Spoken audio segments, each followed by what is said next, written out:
नमस्कार, मैं खुशी और आप देख रहे हैं क्रांति बुलेटिन। आइए नजर डालते हैं दिन भर की कुछ प्रमुख खबरों पर। माघ पूर्णिमा पर श्रद्धालुओं ने हर की पैर पर गंगा स्नान कर दान पुण्य किया। गंगा स्नान के लिए माघ पूर्णिमा का विशेष महत्व है। माघी पूर्णिमा के दिन खासतौर पर प्रयास संगम की ओर हरिद्वार पर स्नान करने का अत्यधिक पुण्यदायी माना गया है। तीर्थ पुरोहित उज्जवल पंडित ने की इस दिन देवलोक से देवतागण पृथ्वी पर आते हैं। इस दिन कुछ विशेष उपाय से माता लक्ष्मी को भी प्रसन्न किया जा सकता है। माघ मास के अंतिम दिन की तिथि को माघी पूर्णिमा कहते हैं। धार्मिक दृष्टि से यह तिथि बहुत महत्वपूर्ण है। इस बार माघी पूर्णिमा आज यानी 16 फरवरी 2022 बुधवार को पड़ रही है। इस दिन चंद्रदेव की पूजा के साथ ही भगवान विष्णु की पूजा का भी महत्व है। माघी पूर्णिमा पर संयम से रहना, सुबह स्नान करना एवं व्रत दान करना आदि नियमों का उल्लेख ग्रंथों में भी मिलता है। माघी पूर्णिमा के दिन खास तौर पर हर की पौड़ी हरिद्वार पर स्नान करने का अत्यधिक पुण्यदायी माना गया है। पौराणिक मान्यता है कि इस दिन देवलोक से देवतागण पृथ्वी पर आते हैं। माघी पूर्णिमा का विशेष महत्व है। इस दिन कुछ विशेष उपाय से माता लक्ष्मी को भी प्रसन्न किया जा सकता है। माघ मास शुक्ल पक्ष की पूर्णिमा तिथि हिंदू धर्मावलंबियों के लिए सबसे पवित्र दिन माना जाता है। ऐसा कहा जाता है कि 12 मास में से माघ मास की पूर्णिमा के दिन भगवान श्री हरि, भगवान विष्णु पवित्र गंगा में वास करते हैं। इसलिए हिंदू धर्मावलंबी गंगा जी के विभिन्न तटों पर और विशेष रूप से हरिद्वार हर की पौड़ी ब्रह्म कुंड पर गंगा में स्नान करते हैं, पुण्य अर्जित करते हैं, अपने पितरों के निमित्त तर्पण करते हैं और ब्राह्मणों को दान देते हैं। ऐसा कहा जाता है कि आज के इस पवित्र दिन गंगा में स्नान करना, सूर्य को अर्घ देना एवं ब्राह्मणों को दान देना 1000 से ज्यादा अश्वमेघ यज्ञ के पुण्य के फल के बराबर होता है। ऐसी मान्यताओं को ही मानते हुए यहां हिंदू धर्मावलंबी लोग गंगा में स्नान करते हैं, गर्म कपड़ों का दान करते हैं, तिल का दान करते हैं, तिल से बनी हुई वस्तुओं का दान करते हैं। इदम ब्रह्मा इदम विष्णु इदम देवो महेश्वर इदमेव निराकारम निर्मलम जानविलम। ब्रह्मा, विष्णु, महेश, इन तीनों रूप में प्रभावान ये जल, ये भगवती गंगा, ऐसा तीनों देवताओं का वास होता है, तीनों प्रभु का वास होता है। उसी की आस्था इसमें रखते हैं। आज के दिन जो लोग गंगा में स्नान करते हैं, गंगा के तटों पर जप तप कर्म दान इत्यादि करते हैं, उनको तो पुण्य मिलता ही है। इसके साथ साथ जो घरों में भी बैठे हैं, जो किन्हीं कारणों से गंगा तटों पर नहीं पहुंच पा रहे हैं, वो स्नानागार में गंगा जल का प्रयोग करें या 3 आचमन गंगा जल के ले लेंगे, तब भी उनको गंगा के पुण्य की प्राप्ति होगी। हरिद्वार में रविदास जयंती बड़ी धूमधाम से मनाई। हरिद्वार के टिबरी में संत शिरोमणि रविदास जी की जयंती बड़ी धूमधाम से मनाई गई। आपको बता दें कि हर साल माघ पूर्णिमा के दिन संत रविदास जयंती मनाई जाती है। मन चंगा तो कटौती में गंगा, ये काफी मशहूर कहावत है। इसका अर्थ है कि अगर व्यक्ति का मन शुद्ध है, किसी काम को करने की उसकी नीयत अच्छी है, तो उसका हर कार्य गंगा के समान पवित्र है। इस कहावत को लोग अक्सर अपनी बातचीत के दौरान बोलते हैं। ये कहावत संत रविदास की है। संत रविदास कबीरदास के समकालीन और गुरु भाई कहे जाते हैं। वे बेहद परोपकारी थे और किसी को ऊंचा या नीचा नहीं मानते थे। मान्यता है कि संत रविदास का जन्म माघ पूर्णिमा के दिन हुआ था। आज 16 फरवरी को आज माघ पूर्णिमा मनाई जा रही है। संस्था के अध्यक्ष समय सिंह डावरे ने बताया कि मंदिर में रात्रि में कीर्तन होता है, उसके बाद भंडारा होता है। संत रविदास जी किसी भी काम को छोटा या बड़ा नहीं समझते थे, इसलिए हर काम को पूरे मन और लगन से करते थे। उनका मानना था कि किसी काम को पूरे शुद्ध मन और निष्ठा के साथ ही करना चाहिए। ऐसे में उसका परिणाम भी हमेशा अच्छा ही होता है।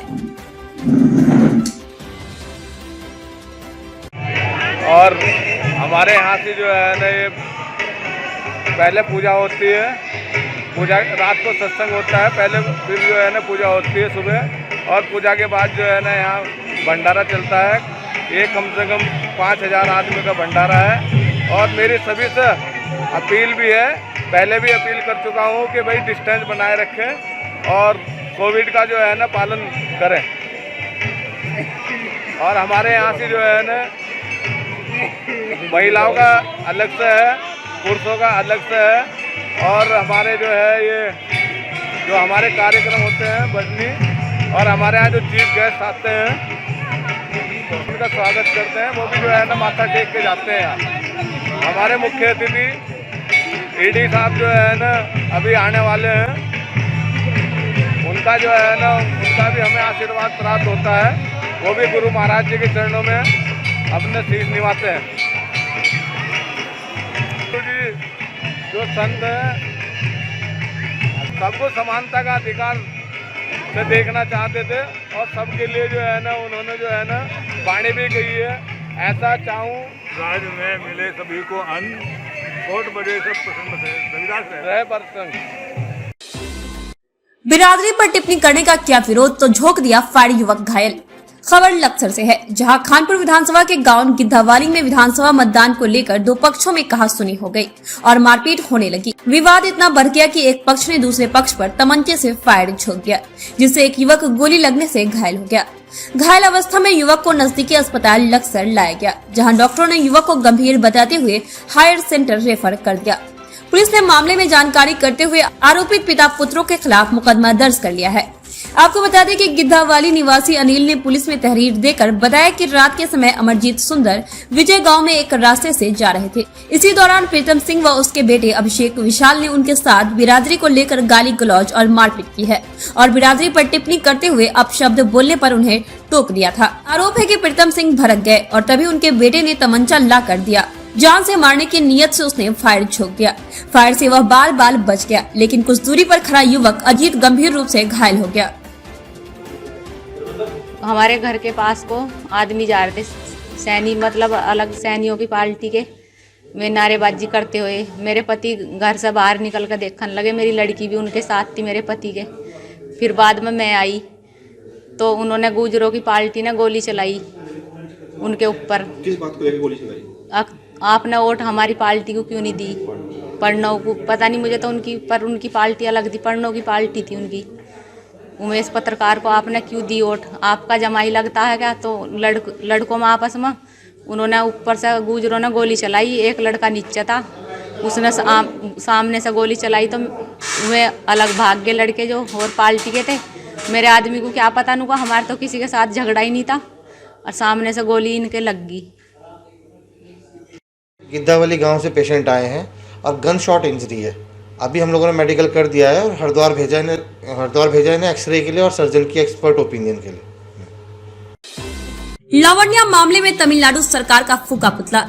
एबीवीपी ने कोयला घाटी में किया प्रदर्शन। तमिलनाडु की चर्चित लावण्या खुदकुशी मामले की जांच उत्तराखंड के ऋषिकेश में भी पहुंच गई है। लावण्या को इंसाफ दिलाने की मांग ने ऋषिकेश में जोर पकड़ना शुरू कर दिया है। एबीवीपी के कार्यकर्ताओं ने बुधवार को कोयला घाटी के पास तमिलनाडु सरकार का पुतला फूका। इस दौरान तमिलनाडु सरकार के खिलाफ नारेबाजी कर एबीवीपी कार्यकर्ताओं ने प्रदर्शन भी किया। मौके पर लावण्या को इंसाफ दो के नारे भी लगाए गए। बता दें कि तमिलनाडु के एक स्कूल में पढ़ाई करने के दौरान 17 साल की लावण्या पर कथित रूप से ईसाई धर्म अपनाने के लिए दबाव बनाया गया। मानसिक रूप से परेशान होकर लावण्या ने खुदकुशी कर ली। मामला उजागर हुआ तो तमिलनाडु के साथ साथ अन्य राज्यों में भी लावण्या को इंसाफ दिलाने के लिए आवाज उठने लगे। एसपी देहात ने किया कोतवाली का अर्धवार्षिक निरीक्षण। कमियों को दूर करने की एसपी देहात ने दिए निर्देश। जनपद देहरादून के एसपी देहात कमलेश उपाध्याय ने ऋषिकेश कोतवाली का अर्धवार्षिक निरीक्षण किया। इस दौरान कई कमियां कोतवाली परिसर में देखने को मिली, जिन्हें दुरुस्त करने के निर्देश एसपी देहात में कोतवाली को दिए हैं। निरीक्षण के दौरान कोतवाली की बैक साइड में झाड़ियों और कचरा देख उन्होंने अपनी नाराजगी जाहिर की। हथियारों में जंग लगने का मामला भी एसपी देहात के सामने आया। एसपी देहात ने देहरादून पुलिस लाइन से स्पेशलिस्ट को बुलाकर हथियारों को दुरुस्त करने की बात कही है। अन्य व्यवस्थाओं को लेकर उन्होंने अपना संतोष जाहिर किया। देखिए, आज ऋषिकेश कोतवाली का अर्धवार्षिक निरीक्षण किया गया है और बेसिकली निरीक्षण से ये होता है कि बाकी आप जो भी हमारे वहाँ पे रजिस्टर्स वगैरह हैं और सफाई व्यवस्था और ये सारी चीज़ों को चेक किया जाता है, तो इसको भी देख रहे हैं हम लोग। अभी तक तो संतोषजनक है। बाकी जो जो भी चीज़ें रहेंगी, जैसे रजिस्टर्स रहेंगे, उनको अद्यावधिक करने के लिए या और थोड़ी सी और अधिक सफाई वगैरह के लिए उसके लिए निर्देशित किया जाएगा। कई हथियारों में जंग लगे हुए, हथियार खुले नहीं, उनके लिए क्या निर्देश दिए गए? नहीं, जंग की बात नहीं होती। कई बार ऐसा होता है कि उतनी अच्छी सफाई नहीं है, तो उनको बताया गया है कि लाइन से भी उनको बुला लेंगे जो इसको करते हैं, वेपन्स को हैंडलिंग करते हैं, तो उसके बाद थोड़ी सफाई के बाद फिर ठीक रहेगा। पुराने हो गए मैम, इसको लेकर मुझे दिक्कत आ रही है। इसको हम चेक करवा लेंगे। अगर इस तरह के कुछ पुराने होंगे तो वो रिप्लेस हो जाते हैं। हम पुलिस लाइन में एक रिपोर्ट भेजनी पड़ती है, तो जो वहाँ पे हमारे आर्म्स एंड एम्यूनेशन रहते हैं उससे फिर उनको रिप्लेस कर दिया जाता है। मैम पीछे जब आप देखा होगा नेशनल में गाड़ियाँ काफ़ी खड़ी हैं, बहुत टाइम से खड़ी हैं और उनका ऑप्शन भी नहीं हो पा रहा है, इसको लेकर कुछ किया जाएगा? हाँ, चूंकि ऑक्शन की तो बताया गया है यहाँ पे इंस्पेक्टर साहब के द्वारा कि ऑक्शन की पूरी इन्होंने प्रक्रिया कर रखी है, क्योंकि ये एक प्रोसीजर है माल का निस्तारण करने के लिए, और उसमें पूरा बनाया हुआ है। पर चूंकि इलेक्शंस वगैरह थे उसकी वजह से वो नहीं हो पा रहा है। अब जैसे इलेक्शन अब जब से समाप्त हो गए हैं तो अब उसको थोड़ी सी उसमें तेजी लाई जाएगी, त्वरित गति से जो माल है उनका निस्तारण कराया जाएगा। पुराने क्वार्टर्स में पुलिस की काफ़ी जर्जर स्थिति में है। अब तक के लिए बस इतना ही। मिलते हैं फिर ऐसी ही बड़ी खबरों के साथ। तब तक के लिए नमस्कार और देखते रहिए क्रांति बुलेटिन।